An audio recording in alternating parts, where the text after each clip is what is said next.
কেমন আছেন বন্ধুরা? এখন যাচ্ছি হাওড়া স্টেশন। আমি ছিলাম শিয়ালদা স্টেশনের আশেপাশে এবং সেখান থেকে আমি র্যাপিডোতে একটি বাইক ভাড়া করেছিলাম হাওড়া স্টেশন যাওয়ার জন্য।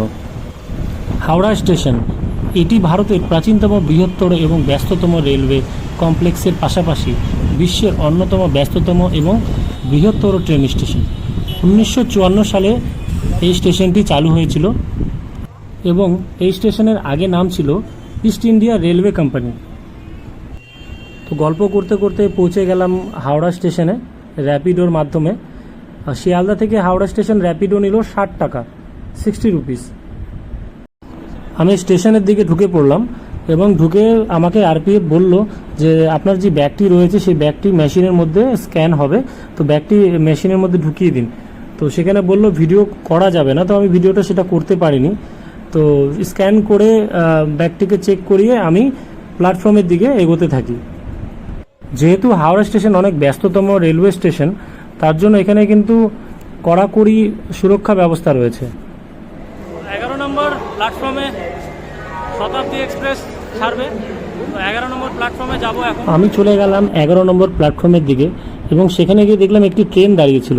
তো সেটা খোঁজখবর নেওয়ার পরে দেখলাম যে এই ট্রেনটি শতাব্দী এক্সপ্রেস নয়, শতাব্দী এক্সপ্রেস আরও দেরি করে আসবে। তার কারণ আমি অনেক তাড়াতাড়ি চলে এসেছিলাম স্টেশনে।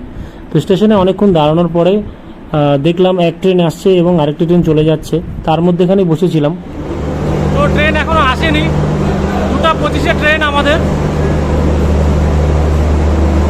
একটু ওয়েট করতে হবে। ট্রেনের যে শব্দ, বাপরে বাপ! এখানে তো বসারও জায়গা নেই। হাওড়া স্টেশনের 11 নম্বর প্ল্যাটফর্মে সেরকম বসার কিন্তু কোনো জায়গা ছিল না। এর জন্যই আমি এদিক ওদিক ঘোরাঘুরি করছিলাম গরমের মধ্যে। তারপরে দেখি ফাইনালি ট্রেন আমাদের চলে এসছে। তো দেখুন বন্ধুরা, শতাব্দী ট্রেন চলে এসছে, যেটা শিলিগুড়ি যে এনজিপি রয়েছে, এনজিপি থেকে 5:30টায় ট্রেনটা ছাড়ে আর এখন হাওড়াতে পৌঁছে গেছে। এবং এই ট্রেনটি পরিষ্কার করবে, পরিষ্কার করে যা যা জিনিসপত্র এখানে দরকার সেগুলো সব এর মধ্যে উঠিয়ে এটি আবার 2:25 ছাড়বে। তো এই ট্রেনে আমি যাব, সমস্ত ভিডিও আপনাদের সাথে শেয়ার করব বন্ধুরা।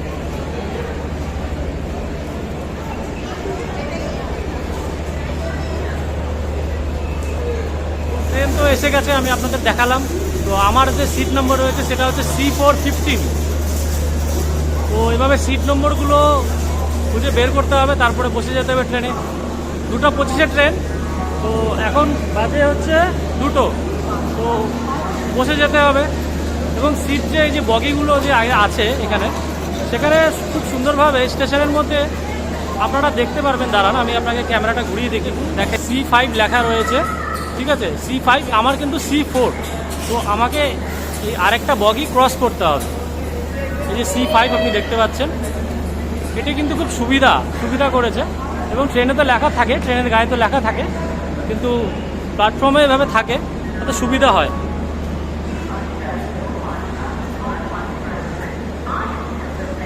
হড়বড়ির কিছু নেই, তার কারণ আমি অনেকটা আগে এসেছি।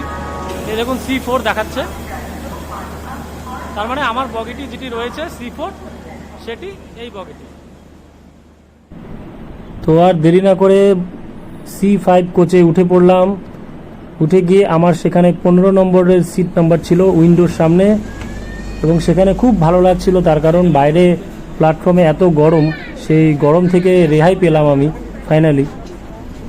আমার টিকিটটি আজকেই কাটা হয়েছিল, তার কারণ তৎকাল আমি টিকিট করেছিলাম, কারণ হচ্ছে কোনো রকম টিকিট পাওয়া যাচ্ছিল না। এবং আমি অপশানে রাখলাম যে শতাব্দী এক্সপ্রেসে আমি যাব। আমি যে আমার টিকিটটা কাটে তাকে আমি বললাম যে শতাব্দী এক্সপ্রেসের টিকিটটা করে দাও। তো সে বলল যে Howrah to Bolpur, Bolpur to NJP ticket করে দিচ্ছি। তো আমি বললাম ঠিক আছে, তাহলে করে দাও, চেঞ্জ করে যেতে হবে। এবং খাওয়ার যে প্যাকেজটি ছিল সেটা ওর মধ্যে ইনক্লুড করে দিতে বললাম। শতাব্দী এক্সপ্রেসে খুব সুন্দর সুবিধা রয়েছে লাগেজ রাখার, এবং মোবাইল চার্জিংয়ের পয়েন্ট যেটি রয়েছে একদম সামনেই। লাগেজটি আপনি যেখানে বসেছেন তার উপরেই আপনি কিন্তু লাগেজটা সহজেই রাখতে পারবেন। এবং এখানে দেখুন খাওয়ার রাখার যে টেবিল, যেটাকে বলি আমরা, টেবিল তো নয় এটা সিটের পিছনে এই সুবিধাটি রয়েছে যেখানে আপনি খাবার রাখতে পারবেন খুব সহজেই। এবং এটি লক করা থাকে। যখন আপনার দরকার আপনি এটাকে আনলক করে আপনি খাবার রাখতে পারবেন বা মোবাইল চার্জ করতে পারবেন বা আপনি সেখানে হাত দিয়ে রাখতে পারবেন, যেটা আপনি করতে চান। এবং এখানে দেখুন জল রাখারও একটি সিস্টেম রয়েছে, যেখানে আপনি জল রাখতে পারবেন। তো সব মিলিয়ে শতাব্দী এক্সপ্রেসের মানে ব্যাপারই আলাদা, খুব ভালো অন্য সব ট্রেনের থেকে। যেমন এটি বন্দে ভারতেও রয়েছে। তো যেমনটা বলেছিল 2:25-এ ট্রেন ছাড়বে, তো 2:25-এ কিন্তু ট্রেনটা ছেড়ে দিয়েছে। আমার তৎকাল টিকিট কাটা হয়েছিল, কিন্তু সেখানে একটি সমস্যা হয়েছিল, যেটি হচ্ছে যে ডাইরেক্ট আমার এনজিপি যাওয়ার জন্য কিন্তু টিকিট ছিল না। আমার হাওড়া থেকে বোলপুর এবং বোলপুর থেকে আমার অন্য কোচে এনজিপি যাওয়ার টিকিট ছিল। তো সেই হিসাবে আমি টিকিটটা কেটেছিলাম। তো এখন আমার গন্তব্য রয়েছে বোলপুর শান্তিনিকেতন স্টেশন, তারপর সেখান থেকে চলে যাব এনজিপি স্টেশন। তো বসার সাথে সাথে এই জলের বোতলটি দিয়েছিল, আমি আপনাদেরকে বললাম। এবং তারপরে কিন্তু আমার কাছে চলে আসলো একটি টমেটো স্যুপ, গরমাগরম টমেটো স্যুপ, সেটি আমাকে দিল এবং আমি সেটি গুলিয়ে খুব সুন্দর করে খেলাম টমেটো স্যুপটি, এবং খুব খিদাও পেয়েছিল।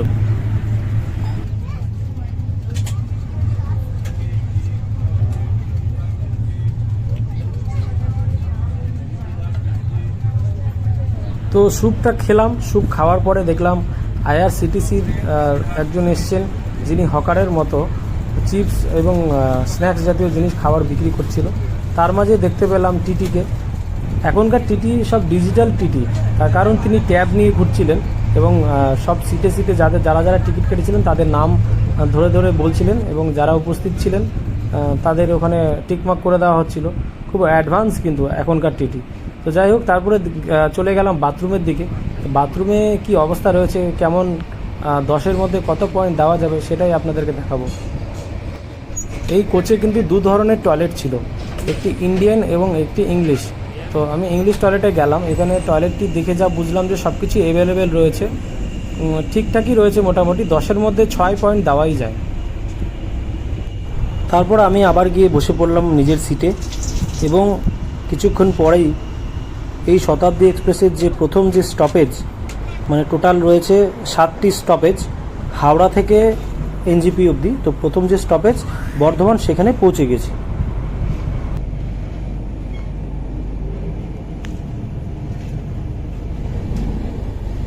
তো দেখতে পেলেন বর্ধমান জংশন চলে এসছে ট্রেনটি। তো ট্রেনটি কিন্তু 13 মিনিট লেট ছিল। তো জানি না এরপরে আছে আপনার বোলপুর স্টেশন। তো বোলপুর স্টেশনে কি সঠিক টাইমে পৌঁছায় কিনা সেটা দেখার বিষয়। চলুন আবার কি। তো আমার এখন গন্তব্য ছিল বোলপুর স্টেশন। তো আমি আবার গিয়ে বসে পড়লাম এবং আমার যে মোবাইলটি ছিল সেটি ফুল চার্জ করে নিলাম। তো দেখতে দেখতে আমি বোলপুর শান্তিনিকেতন স্টেশনে চলে আসলাম।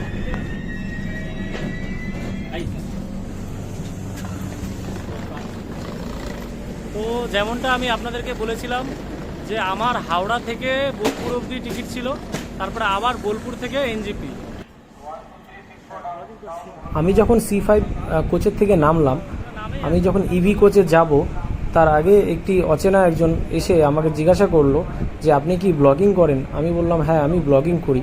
তো আমি তাকেও জিজ্ঞাসা করলাম যে তুমি কি ব্লগিং করো। তো তিনি বললেন হ্যাঁ, আমিও ব্লগিং করি। তো আমি বললাম হ্যাঁ, এটা করো, ব্লগিং করাটা খুবই ভালো। ব্লগিং করাটা এই নেই যে কোনো একটা সোশ্যাল মিডিয়া থেকে আপনার ইনকাম হবে, সেটা তো আছেই, কিন্তু তার সাথে সাথে একটি স্মৃতিও থাকবে, যে ভিডিওগুলো আপনি পরে দেখে আপনার নিজের যে পরে মানে পুরনো যে স্মৃতি, সেগুলোকে তাজা করে রাখতে পারবেন এই ভিডিওর মাধ্যমে। তার জন্য কিন্তু আমারও এই ব্লগিংগুলো করা।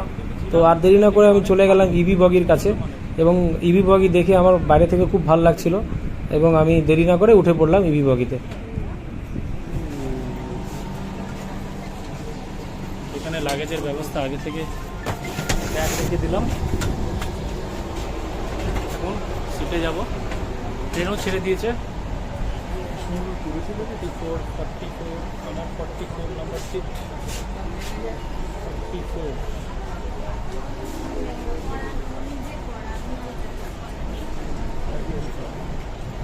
এই ইভি কোচে আমার সিট নাম্বার ছিল 44। তো সেই সিট নাম্বারই খুঁজছিলাম, এবং দেখুন কোচটি এত সুন্দর। আমি ফার্স্ট টাইম এই কোচে উঠলাম, এবং উঠেই খুব ভালো লাগছিল আমার। মানে কি বলবো, feeling just wow, just wow. দেখুন সিটের যে সামনে হাত রাখা হয় সেটার নিচ থেকে কি বেরোলো। দেখুন এত সুন্দর, এত অত্যাধুনিক সিস্টেম রয়েছে এই ইভি কোচে। এইটি দেখুন, এইটি ঘুরিয়ে এভাবে এখানে আপনি ল্যাপটপ রেখে কাজও করতে পারবেন, এখানে কিছু খাবার দিলে আপনি খেতেও পারবেন। জিনিসটি কিন্তু খুব সুন্দর। এবং আমি বসার সাথে সাথে আমাকে একটি জলের বোতল দেওয়া হয় এবং তারপরে একটি টিফিনের একটি প্লেট দেওয়া হয়, যেখানে 5 রকমের জিনিস থাকে। চা থেকে শুরু করে, কচুরি থেকে শুরু করে, চকলেট থেকে শুরু করে, বাদাম থেকে শুরু করে, স্যান্ডউইচ ইত্যাদি অনেক কিছুই ছিল এখানে।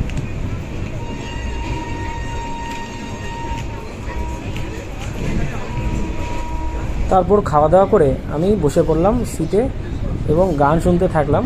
এবং দেখুন বগিটি এত সুন্দর লাগছিল, চারদিক দিয়ে দেখা যাচ্ছিল আশেপাশের দৃশ্য, মানে খুব ভালো লাগছিল। এবং আমি বসে বসে টাইম পাস করছিলাম এবং গানও শুনছিলাম। তারপরে ইভি কোচের যে বাথরুম রয়েছে সেই বাথরুমটি কী অবস্থা রয়েছে সেটা আমি আপনাদের সামনে তুলে ধরবো এবং 10-এর মধ্যে কত পয়েন্ট দেওয়া যায় সেটাও দেখব। শতাব্দীর যে আগের যে বগিতে আমি ছিলাম, EC5-এ ছিলাম, তো সেখানে ইংলিশ আর ইন্ডিয়ান দুটোই ছিল। সিমিলারভাবে এখানেও ইংলিশ এবং ইন্ডিয়ান দুটোই রয়েছে, ন্যাপথলিন রয়েছে এবং হ্যান্ডওয়াশও রয়েছে। তো সব মিলিয়ে 10-এর মধ্যে 6 পয়েন্ট দেওয়াই যায়। যেহেতু ইভি বগিটা একদম সামনে, ইঞ্জিনের একদম সামনে, তো আমি একটু ইঞ্জিনের সামনে আরেকটি বগি রয়েছে যেখানে খাবার রাখা থাকে এবং যারা সার্ভিস করে, সার্ভিসম্যান, তারাও এখানে থাকে। এখানে চলে আসলাম এবং ট্রেনটি কীভাবে ঘুরছে দেখুন, ট্রেনের একটি বাঁকা পথে কীভাবে ঘুরছে দেখুন ট্রেনটি। তো ওইটি দেখার পরে বসে পড়লাম আবার সিটে।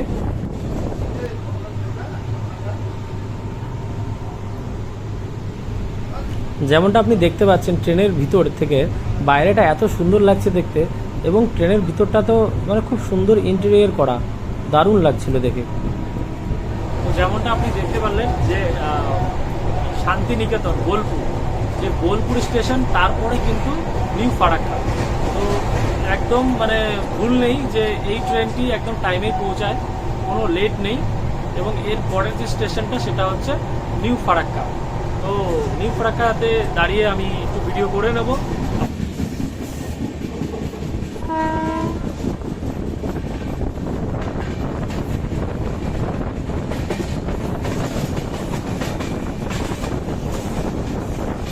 তারপরে হঠাৎ দেখলাম যে বন্দে ভারত যে ট্রেনটি রয়েছে সেটি ক্রসিং হবে আমাদের ট্রেনের সামনে দিয়ে। আর বন্দে ভারত দেখে খুব সুন্দর লাগছিল, আপনারাও দেখুন খুব সুন্দর লাগছে বন্দে ভারত ট্রেন।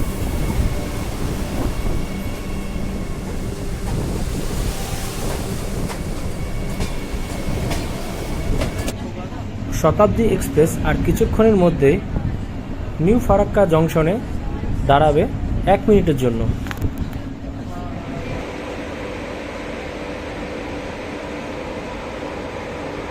2:25-এ হাওড়া থেকে উঠেছিলাম শতাব্দী এক্সপ্রেসে।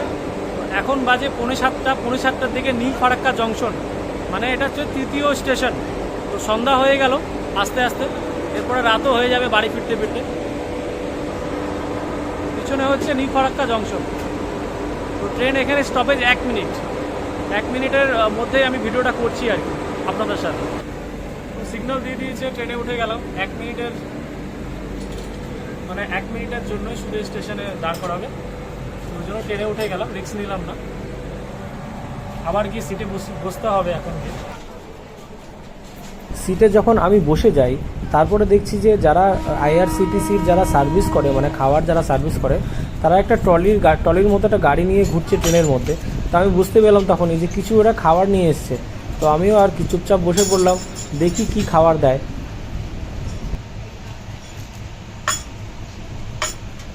তারা দিচ্ছে টমেটো স্যুপ এবং আমুলের একটি বাটারের প্যাকেট এবং স্ন্যাক্স জাতীয় কিছু খাবার এবং হচ্ছে গোলমরিচের গুঁড়ো এবং লবণ। তো আমি আর দেরি না করে শুরু করে দিলাম খাওয়া।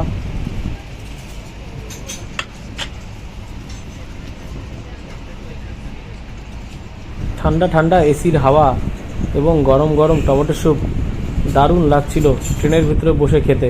এবং বাইরে থেকে উইন্ডো থেকে দেখছিলাম ট্রেন চলছে, এবং দেখতে দেখতে কখন পরের স্টেশনে চলে আসলাম বুঝতেই পারলাম না।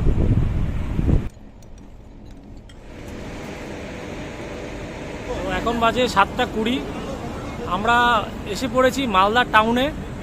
তো বন্দে ভারত কিছুক্ষণ আগে ক্রস করলো। দেখলাম, সেটাও দেখলাম। এখন মালদা টাউনে এসছি 7:20-তে। মানে কলকাতার যে গরমটা, সেই গরমটা কিন্তু মালদা টাউনেও আছে। তো এখানে আমি একটা জিনিস দেখছিলাম, খুঁজছিলাম, সেটা পাচ্ছিলাম না। সেটা হচ্ছে এখানে নাকি লিচু, আম এসব বিক্রি হয় স্টেশনে। তো এখানে 5 মিনিট স্টপেজ দিয়েছে, তো জানি না সেটা পাবো কি পাবো না।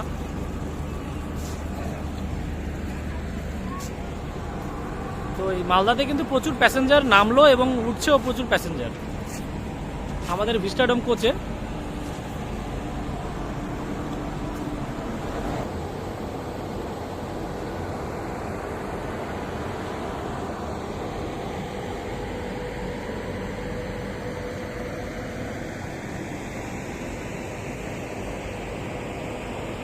তো আর দেরি না করে ট্রেনে উঠে যাব।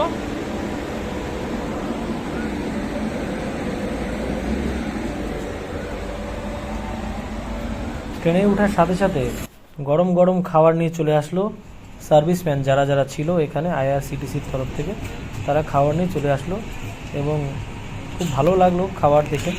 তার কারণ অনেকক্ষণ ধরে ভাবছিলাম যে খাবার কখন দেবে। তো একবারে ডিনার আমাদের দিয়ে দিল। তো এই ডিনারে রয়েছে ভাত, রয়েছে ডাল, রয়েছে মাংস, রয়েছে এবং আলু ভাজা রয়েছে এবং 2টো রুটি এবং আচারের একটি প্যাকেট রয়েছে এবং দই রয়েছে। তো ভালো লাগলো খেয়ে, ডিনারটা খুব ভালোই ছিল। খাওয়া দাওয়া করে আবার একটু রেস্ট করে নিলাম, তার কারণ আরেকটি স্টুডেন্ট চলে আসবে কিছুক্ষণের মধ্যে। এখন চলে এসেছি বারসই জংশনে। এখন টাইম হয়েছে 9:30। তো একটা সমস্যার সমাধান মানে হচ্ছে না, যেটা হচ্ছে মানে 1 ঘন্টা ধরে এসি চলছে না। এসি না চলাতে সবাই বিক্ষুব্ধ হয়ে আছে এবং দেখুন সবাই ট্রেনের সামনে চলে গেছে। আমি দেখাচ্ছি আপনাদেরকে ভিডিওটা। বারসই ঝামেলার জন্য আমরা সবাই মিলে ট্রেনটাকে আটকে দিই, তার কারণ এসি চলছিল না 1.5 ঘন্টা ধরে। তো এখন ফাইনালি হয়তো এসি চালিয়ে দিয়েছে আবার। দেখুন এই হচ্ছে ইন্ডিয়ান রেলওয়ে, মানে সব থেকে দামি যে কোচ, সেই কোচের এই অবস্থা। তাহলে চিন্তা করতে পারছেন আপনি যে ইন্ডিয়ান রেলওয়ের কি অবস্থা। এটি হচ্ছে ইভি কোচের ভিতরের অবস্থা। দেখুন অনেকে ফ্যামিলি নিয়ে এসছেন, তাদের অবস্থাগুলো দেখুন একবার, থাকতে পারছে না কেউ। এতক্ষণ আমরা খুব ভালো ভাষায়, ভদ্র ভাষায় তাদেরকে কমপ্লেন জানাচ্ছিলাম, কিন্তু তারা কোনো রকম সুরাহা করে দিতে পারেনি। তারপরে আরও যারা প্যাসেঞ্জার ছিল তারা সবাই রেগে গিয়েছিল এবং রেগে গিয়ে রেল কর্তৃপক্ষের সাথে ঝামেলায় জড়িয়ে পড়ে সবাই। তো দেখুন এই ভিডিওটা।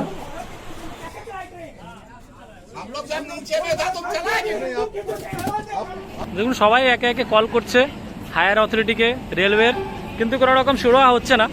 তো মিডলে ঠিক হয়ে গেছিলো, আবার প্রথমে আবার খারাপ হয়ে গেছে। তো এখন হর্ন দিচ্ছে, এখন হয়তো গাড়ি আবার ছাড়বে, জানি না। টেকনিশিয়ান এসছে, কতটা কি ঠিক হয়। দেখুন অনেকে বাইরে দাঁড়িয়ে আছে, ওই সাইডে প্রচুর লোক দাঁড়িয়ে আছে।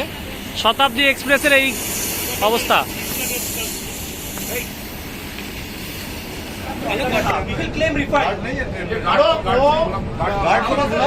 গেল ঝামেলা মিটার পরে একটা কন্ডিশন ছিল, যেটা হচ্ছে যে অ্যাপ্লিকেশন একটা চিঠি লিখতে বলেছিলাম আমরা টিটিদেরকে।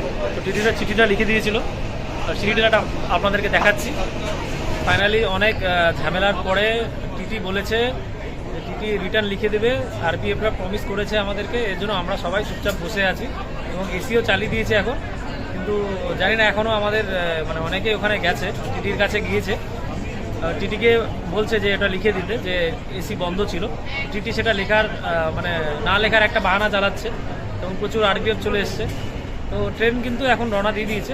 তো আমরা এখন যাচ্ছি এনজিপির দিকে, দেখি আগে কি হয়। আপনার এই দেখুন এখানে প্রবলেমটা লিখে দিয়েছে ওরা, এবং আমরা প্যাসেঞ্জার যারা ছিলাম তারা এখানে সাইন করে দিয়েছি। অ্যাকচুয়াল ব্যাপারটা কি সেটা এখানে লিখে দিয়েছে আর কি এরা, আমরা সাইন করে দিয়েছি। দেখি এটার থেকে সমস্যার সমাধান যদি হয়, পরবর্তীতে যদি কোনো রকম সমস্যা হয় তারা জানি খুব তাড়াতাড়ি এটা সলভ করে দিতে পারে, এই আশা রাখি ইন্ডিয়ান রেলের উপরে। জানি না কি হবে এরপরে। তো ট্রেন আমাদের 11টায় নামার কথা, এখন 12টা বাজে, এখনও ট্রেন নামেনি। বসে যাই। দেখলাম আর রাঙ্গাপানির পরে এনজিপি, আর কিছুক্ষণের মধ্যে এনজিপি মানে নামবো। সমস্যা এখনও রয়েছে, টুকটাক এখনও টিটির সাথে কথা বলছে অনেকে প্যাসেঞ্জাররা, আরও বাদবাকি যারা প্যাসেঞ্জার রয়েছে। তো আজকের জার্নিটা খুব স্পেশাল ছিল, তার কারণ মিডিলে এসি ছিল না, আর তার মধ্যে লেটও হয়ে গেল ট্রেন, আর একটা ঝামেলা ছিল এসি না থাকার কারণে।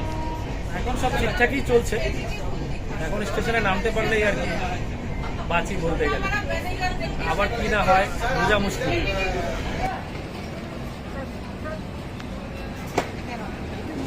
ফাইনালি এনজিপি স্টেশনে চলে আসলাম। তো এত ঝামেলার পরে এই দেখুন শতাব্দী এক্সপ্রেস লেখা আছে, কিন্তু এটা মোটেও এক্সপ্রেস নয়, তার কারণ 1 ঘন্টা 38 মিনিট 30 মিনিটের মতো লেট হয়েছে। তা লেট হওয়ার একটাই কারণ এসি বন্ধ ছিল। ফাইনালি এনজিপি নামলাম। তো অবশ্যই ভিডিওটা কেমন হলো জানাবেন। আশা করি সম্পূর্ণ তথ্য আপনাদেরকে তুলে ধরতে পেরেছি আমি। আমার এই ব্লগটি দেখার জন্য অনেক অনেক ধন্যবাদ। চলুন রাখি তাহলে, টাটা বাই বাই। তো বন্ধুরা, আমার যদি আপনারা রিভিউ চান শতাব্দী এক্সপ্রেস নিয়ে, তো আমি বলবো যে এর থেকে যদি বাস হয় তাহলে আমি বাসে যাব, কিন্তু শতাব্দী এক্সপ্রেসে যাব না।